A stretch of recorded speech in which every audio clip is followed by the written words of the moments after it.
भैया होन, मैं तुमको एक भैया को मजेदार किस्सो सुनाऊं।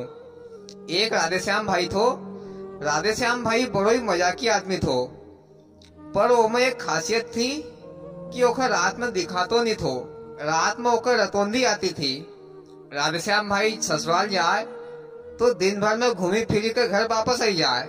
दिन दिन में ससुराल जाए और रात होने से पहले लौटे घर वापस भी आई जाए। एक बार राधेश्याम भाई का ससुरा ने कही कि देखो पावना जी, अब तुम ससुराल जब भी आए नहीं तो रात भर का लिए आजो।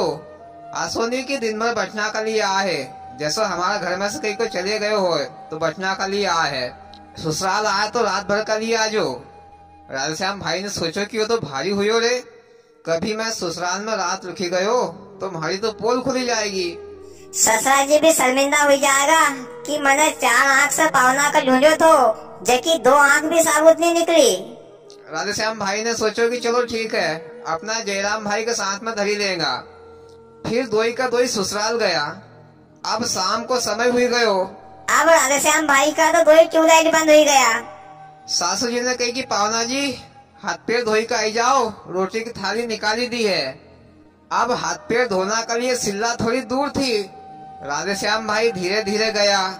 सिल्ला का साइड में एक गड्ढो खुदेल तो राधेश्याम भाई जाकर सीधा गड्ढा में ही गिर गया। अब गड्ढो भी 6 फीट ऊंचो तो चढ़ता भी नहीं आवे।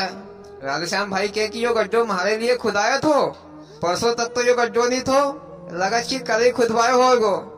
इधर जयराम भाई समझ गया कि राधेश्याम भाई स्टेशन भूल ही गया। जयराम भाई ने कहियो का साला से, अरे भैया अपने जीजा का तो हाथ पकड़ कर लिया आओ, वो शर्मा ज्यादा है। सालो उठो और गयो तो देखियो कि जीजो तो गड्ढा में घूमी फिरी रहा है। साला ने कही, जीजा जी गड्ढा में कहीं कर रहा है। राधेश्याम भाई ने कही कि मैं गड्ढा को नाप ले रहे है, कल मैं भी इतना बड़ा गड्ढा खुद दूंगा। फिर ओका साला ने हाथ पकड़ी कर राधेश्याम भाई के बाहर निकालियो। जब जिमना के लिए बैठा तो राधेश्याम भाई का बगल में ससुरा जी और एक बगल में साला जी और जयराम भाई जरा दूर बैठी गया। पर राधेश्याम भाई थाली की तरफ पीठ करी कर बैठी गया और ऊपर दीवार में फोटो की तरफ देखने लग गया। अब बेचारा कहीं दिखा तो कहीं है ही नहीं। ससुरा जी कहे कि पावना जी तुमको फोटो पसंद आई गई हो तो ली जाती रह जो, पर पहले जिमी तो ले। राधेश्याम भाई झट से समझी गया कि अपन उल्टी दिशा में बैठे छे। फिर राधेश्याम भाई ने झट से अपना मुंह फेरी लियो और जिमनो चालू कर दियो। सासू जी ने खीर बनाई थी। राधेश्याम भाई खीर मचकाए। धीरे से एक कुत्ती आई गई और राधेश्याम भाई की थाली में खीर खाने लगी। राधेश्याम भाई भी खीर खाए और वह कुत्ती भी खाए। तो जयराम भाई के कि अपना राधेश्याम भाई का देखो, अपनी साथ में कुत्ती बिल्ली कोई भी जिमना के लिए बैठी जाए तो ओखा मना नहीं कहे। तो राधेश्याम भाई झट से समझ गया कि अपने साथ में कुत्ती जिमी रही है। राधेश्याम भाई ने कही कि भैया वो तो मैं हमारा ससुरा जी का कारण डरी गयो कि उनकी घर की पालतू कुत्ती आए, एका लिए मैंने एका भगायो नहीं। कभी मैं भगाई देतो तो ससुरा जी का बुरो लग जातो। ससुरा जी ने कही, नहीं नहीं पावना जी तुम तो भगाई दो या तो आवारा कुत्ती आए।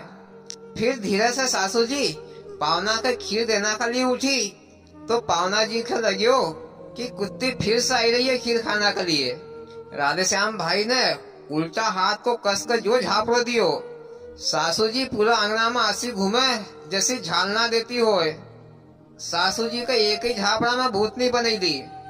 ससुरा जी ने कही कि पावना जी यो कई करी रहा। तो जयराम भाई ने कही, एक अवघर देव आए है, कोई भी बिना पूछे पसंद जाए है तो ओखा आसो झापड़ो मार दे है। ससुरा जी ने कही, तो इनसे कही का देव पास ले जाओ। देव का तो बतई लाया है, विधि चल रही है। 2 अमोस तो नहले लाया है, 3 अमोस नहलानो और बाकी रह गयो है। ससुरा जी ने कही कि पावना जी जब तक तुम्हारी विधि पूरी नहीं हुई जाती तब तक ससुराल में रात मत रुक जो।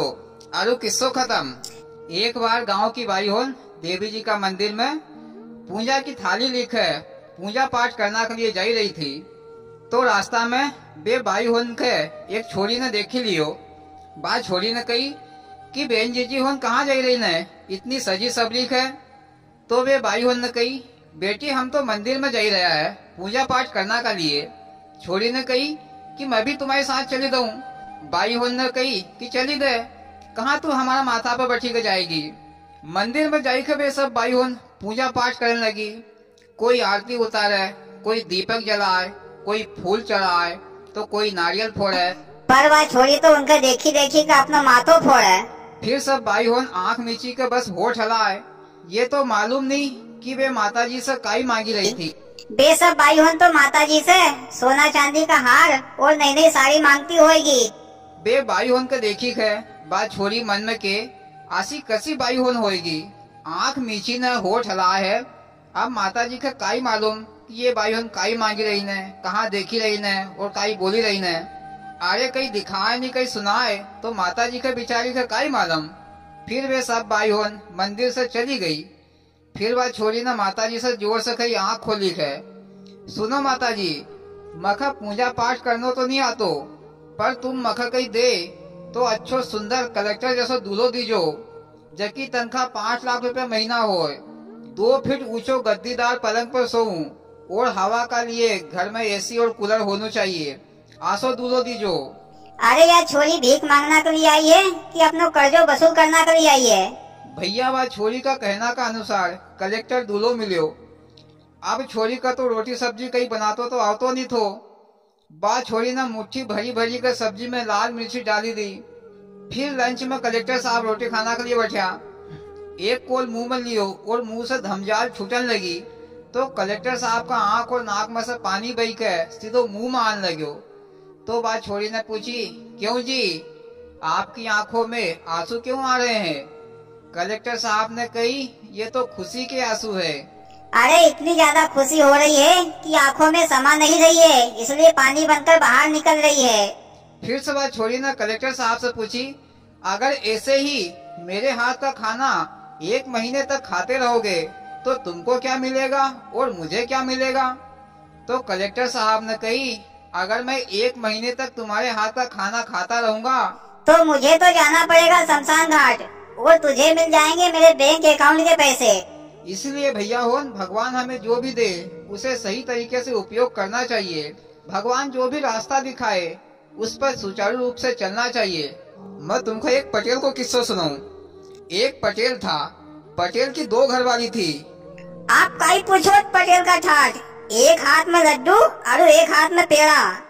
बे 2 घरवाली होन ने अपना अपनो काम को हिस्सों कर लियो। घर का अंदर को काम छोटी वाली करे तो घर का बाहर को काम बड़ी वाली।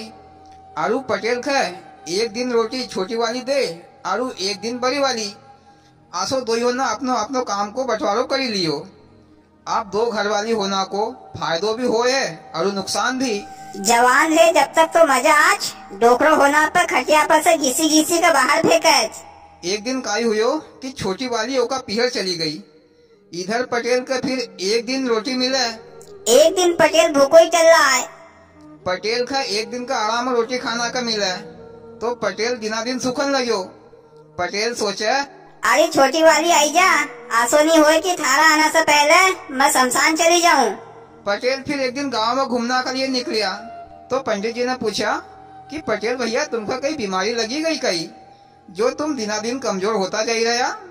पटेल ने कही, पंडित जी आप काई बताऊं, हमारी 2 घरवाली छे तो एक दिन छोटी वाली रोटी दे है और एक दिन बड़ी वाली।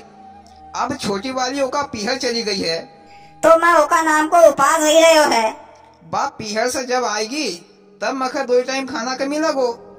पंडित जी ने कही कि पटेल भैया मैं तुमको एक आइडिया बताऊं, जमा तुम्हारो फायदो ही फायदो है।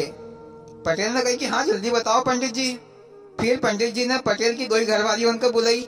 छोटी वाली कभी पीहर से बुलाई ली, पटेल दादी को हिस्सों बंटवारो ही रहे हो है। 2 घरवाली उनके सामने खड़ी करी दी और पटेल का कुर्सी पर बैठाई दियो। चुपचाप बैठी रह जे, हलजे डुलजे मत। फिर पंडित जी ने पेन लियो और पटेल दादी का 2 हिस्सा कर दिया। पटेल दादी का माथा पर से जो पेन चलायो तो नीचे तक चला दियो। अब पटेल दादी का 2 हिस्सा हो गया, एक धड़ छोटी वाली को और एक धड़ बड़ी वाली को। 2 घरवाली होन अपना अपना धड़ के खूब नहलाए धुलाए साफ रखे। छोटी वाली गुलाब जामुन बनाए तो कभी बड़ी वाली घी को हलवो बनाए और पटेल का खूब खिलाए। अरे थोड़ा दिन में तो पटेल दादी चिकनो चोपड़ो ही गयो, पटेल दादी का गाल चलन लग्या। पटेल दादी सोचे कि पंडित ना अच्छो हिस्सो करो, आप तो हमारी खूब खातिरदारी हुई रही है, कभी लड्डू तो कभी हलवा पूरी तो कभी गुलाब जामुन खाना का मिली रही है। पटेल दादी ज्यादा मत खा जे, नहीं तो लंबी हुई जाएगो। फिर एक दिन छोटी वाली ओका पीहर चली गई, बड़ी वाली ओका धर कर खूब नहलाए धुलाए और खूब खलाए। एक दिन बड़ी वाली अपनी धर कर नहवारी रही थी तो पटेल ने कही कि छोटी वाली ओका मायका जायल छे तो ओकी धर कर भी नहवारी दे। अरे घिसी घिसी का खलपट्टे निकाली दे, झंझट ही खत्म हो जाएगी।